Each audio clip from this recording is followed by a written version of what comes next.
BA second year political science second paper Indian political system के students, unit 5 में पिछले lecture में हमने स्टार्ट किया था भारत में क्षेत्रीयतावाद और जिससे अभिप्राय और उसके कारणों पर हमने चर्चा की थी। आज का हमारा टॉपिक है भारतीय राजनीति में क्षेत्रीयतावाद। इसका विश्लेषण करेंगे। भाग 1 में हम देखेंगे कि क्षेत्रीयतावाद और पृथक राज्यों की मांग। भारत के एक राजनीतिक विचारक हैं प्रसिद्ध प्रोफेसर रजनी कोठारी, जिनकी प्रसिद्ध पुस्तक है पॉलिटिक्स इन इंडिया। इस पुस्तक में उन्होंने क्षेत्रीयतावाद से संबंधित विशद व्याख्या की है। उन्होंने लिखा है कि देश के सामने एक तो प्रमुख खतरा रहा है कि जो विभिन्न राज्य हैं वो संघ से अलग ना हो जाए, और साथ ही उन्होंने ये भी आशंका प्रकट की कि प्रांतीयता या क्षेत्रीयता की जो भावना है उसकी वजह से राज्यों की स्वायत्तता की मांग बढ़ती जाती है। इससे छोटे छोटे स्वतंत्र राज्यों में भारत बढ़ सकता है। इसके साथ ही जो पृथकतावाद की भावना है उसके कारण भी एक अलग जो पृथकतावादी आंदोलन है वो चलते रहते हैं, जो क्षेत्रीयतावाद को की उग्रता के रूप में दिखाई देते हैं। उत्तरी पूर्वी भारत की जनजाति जो क्षेत्र है उसमें भी हम इस तरह के पृथकतावादी भावना को देख सकते हैं। कुछ क्षेत्रों में असंतोष है, जैसे बिहार, मध्य प्रदेश के जनजाति क्षेत्रों में, गुजरात में, उड़ीसा में, वहाँ की जनजाति क्षेत्रों में, और स्वायत्तता का आंदोलन हमेशा चलता रहता है। राज्यों के भीतर भी अलगाववादी आंदोलन उठते हैं और विभिन्न वर्ग और समूहों के राजनीतिक क्षेत्र में आने से ये और भी समस्याएं बढ़ जाती हैं। तो इस प्रकार भारतीय राजनीति में क्षेत्रीयतावाद की चर्चा प्रोफेसर रजनी कोठारी ने अपने तरीके से की है। भारतीय राजनीति में क्षेत्रीयतावाद को हम कुछ बिंदुओं के आधार पर स्पष्ट कर सकते हैं, जिसमें आज हम पहली चीज़ देखेंगे, पहला बिंदु उठाएंगे, वो है क्षेत्रीयतावाद एवं पृथक राज्यों की मांग। क्षेत्रीयतावाद और पृथक राज्यों की मांग भारत में समय समय पर उठती रही है। आर्थिक पिछड़ापन, जाति, भाषा, धर्म को लेकर विभिन्न क्षेत्र पृथक राज्य की मांग करते रहे हैं। क्षेत्रीय आंदोलन हुए हैं और ये विभिन्न जो पृथक राज्यों की मांग है उसमें संघ से अलग होने और विशिष्ट एक पूर्ण राज्य का दर्जा मिले, इसकी मांग बढ़ती रही है। 1970 में हिमाचल प्रदेश, 1986 से 87 में मिजोरम, अरुणाचल और गोवा को पूर्ण राज्य का दर्जा दिया गया। 1972 में त्रिपुरा और मणिपुर को पूर्ण राज्य का दर्जा प्रदान हुआ। दिल्ली में इसके लिए प्रयास हुआ और 1993 में विधानसभा और मंत्रिपरिषद के रूप में लोकप्रिय सरकार दी गई। इसके अलावा भी यदि हम देखें तो राज्यों का पुनर्गठन को लेकर ये इस तरह की मांग उठती रही है। 1956 में राज्य का पुनर्गठन किया गया।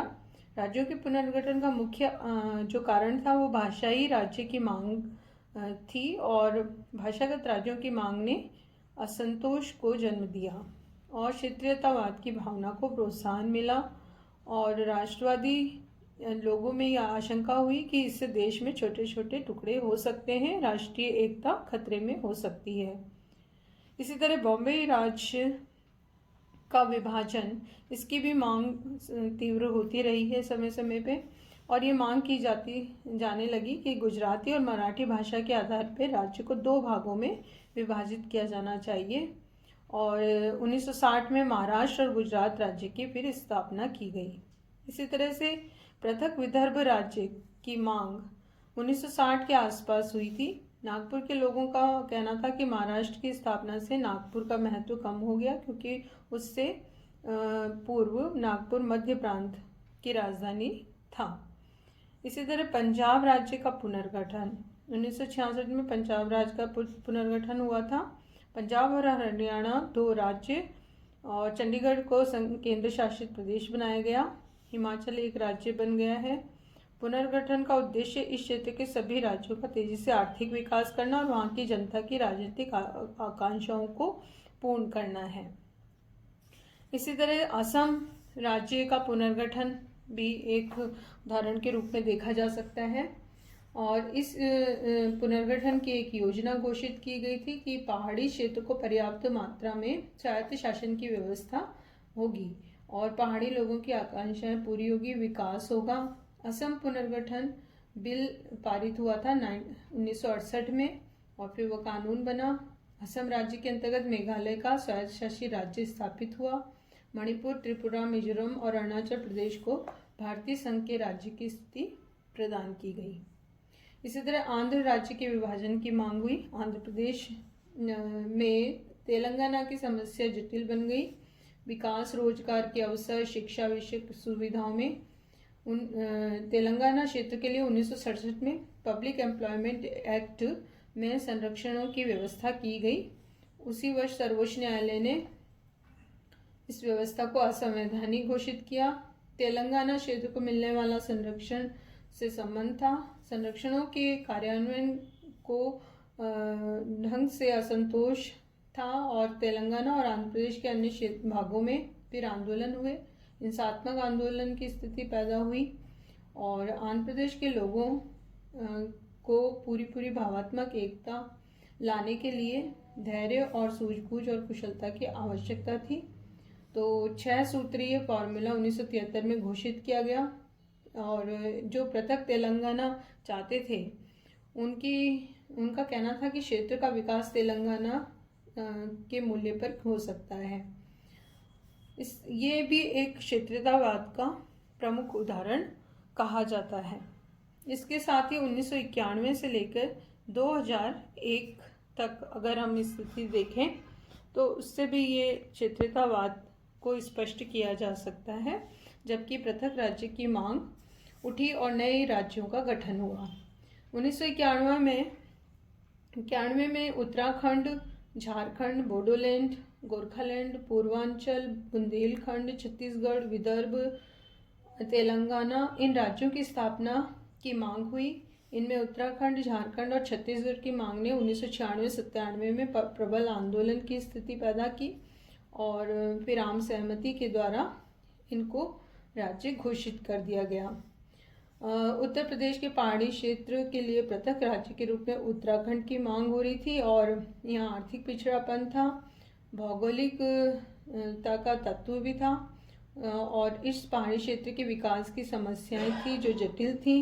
बिहार, पश्चिमी बंगाल, उड़ीसा और मध्य प्रदेश के जनजातीय क्षेत्रों को मिलाकर पृथक झारखंड राज्य की मांग बुलंद हुई और इसके लिए लंबे समय से आंदोलन हो रहा था। इसी तरह से बिहार के जनजातीय क्षेत्र को मिलाकर झारखंड राज्य की स्थापना की बात हुई और 1998 में राष्ट्रीय जनतांत्रिक गठबंधन के सभी दलों ने अपनी सहमति दी। इस तरह से इन 3 राज्यों की स्थापना हम देखते हैं 1998 के अंत तक की गई और 2000 ईस्वी में सन में अगर इन तीनों राज्यों के गठन की प्रक्रिया प्रारंभ होते हुए देखी जा सकती है और विधिवत रूप से नवंबर 2000 में उत्तराखंड, झारखंड और छत्तीसगढ़ को राज्य का दर्जा प्राप्त हुआ। इसी तरह 2010 से 2014 के वर्षों में तेलंगाना राज्य के गठन की मांग प्रबल हुई। ये मांग वैसे तो पुरानी है, लेकिन 2009 में तेलंगाना राष्ट्रीय समिति के नेता चंद्रशेखर राव ने तेलंगाना राज्य की स्थापना की मांग को लेकर भूख हड़ताल की, अनशन किया और जब ये मांग स्वीकार हुई तब उन्होंने ये अनशन तोड़ा। तो संयुक्त आंध्र प्रदेश के पक्ष में प्रदर्शन और आंदोलन हुए और परस्पर विरोधी स्थिति में मार्ग निकालने के लिए एक आयोग भी गठित हुआ। 2010 में उसने रिपोर्ट दी और समस्या को हल करने के विषय में बात कही गई। आंध्र प्रदेश राज्य का विभाजन हुआ और आंध्र प्रदेश पुनर्गठन विधेयक पारित हुआ 2014 में और आंध्र प्रदेश पुनर्गठन विधेयक 2014 के पास होने के और पारित होने के बाद 1 मार्च 2014 को राष्ट्रपति का अनुमोदन भी प्राप्त हुआ और 2 जून 2014 को तेलंगाना देश का 29वां राज्य बन गया। तो ये विभिन्न राज्यों के द्वारा समय समय पर अपना पृथक राज्य की मांग की जाती रही है। और दक्षिणी गुजरात के जनजातीय क्षेत्र के में भी इस तरह की मांग उठती रही है। असम में भी बोडो राज्य की मांग उठी है, जो बोडोलैंड की स्थापना के लिए। गोरखालैंड, पूर्वांचल, बुंदेलखंड और विदर्भ राज्य के लिए भी मांग समय समय पे की जा रही है।